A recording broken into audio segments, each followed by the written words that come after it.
Yeah. Yes. Yeah, probably hard to find a uni student who hasn't felt lonely at some point. Yeah, I have.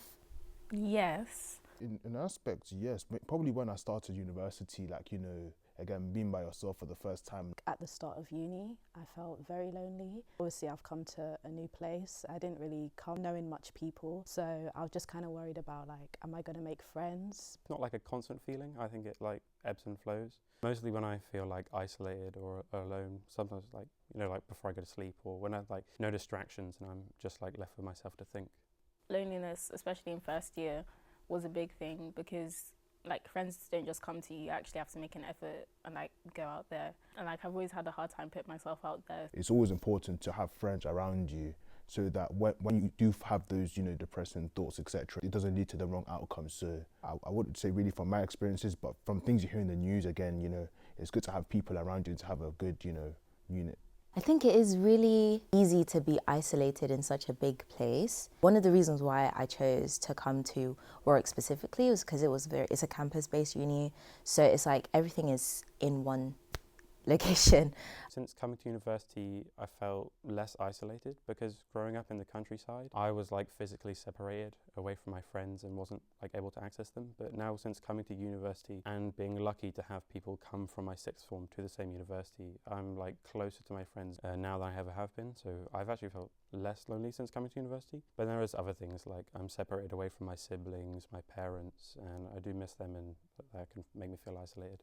Do you have a go-to third space on campus or locally?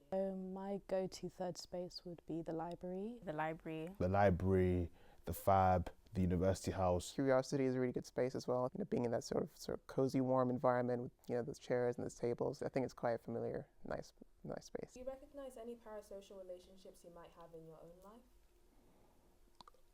life? Not really. Yes, I definitely feel like my online relationships on LinkedIn or on social media platforms such as Instagram, I may not necessarily know the people that I'm friends with or connect with that well. I met this person during my second term, and I thought initially that they were a really good friend and felt like we had a bond and stuff, but eventually I realized it was a parasocial relationship because it felt like I was almost giving therapy, spending hours every night just talking to this person. I'm not even able to do my own thing, my own studies and stuff, so it felt really very taxing. I wanted to know my faves like crazy. I wanted them to know me, and I felt like by me doing all this stuff, like listening to music, watching their content, like I knew them. I mean, I definitely have like strong emotional attachments to fictional characters that I care about, or to people like YouTubers that I consistently watch that like I feel like I know quite well, but obviously they don't know who I am. But I think it's become more healthy now because before like I felt like they were real, but obviously now I realize they're not. So how does your identity play a part in the spaces you feel that you have access to?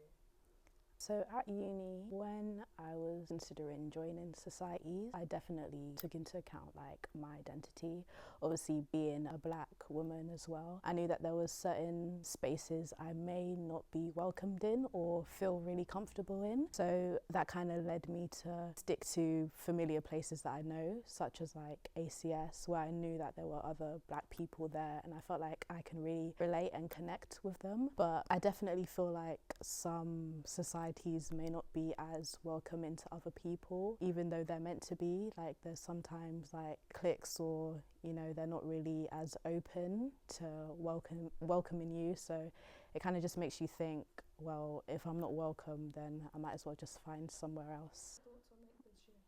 I think that does have a massive contributing factor as well, because in engineering it was very isolating. Even though there's so many people, you couldn't talk to the lecturer that often because they would sort of clear out as soon as possible. You couldn't connect with anyone in your faculty. Like as an introvert, connecting with people, it was a very tough experience as well, and you had to really put yourself out there. I mean, I did eventually make a nice little friendship group, which I'm still in contact with, but going to a much smaller course, which is now like 8 people full time, it's much better, I think, because I'm able to connect with the faculty, but also with everyone in that studio. I guess also the academic side as well, because it came from a very technical subject to something that's more creative, which is, I was more in tune with what I liked, and having those people that shared my interests as well was a massive factor to reducing that loneliness.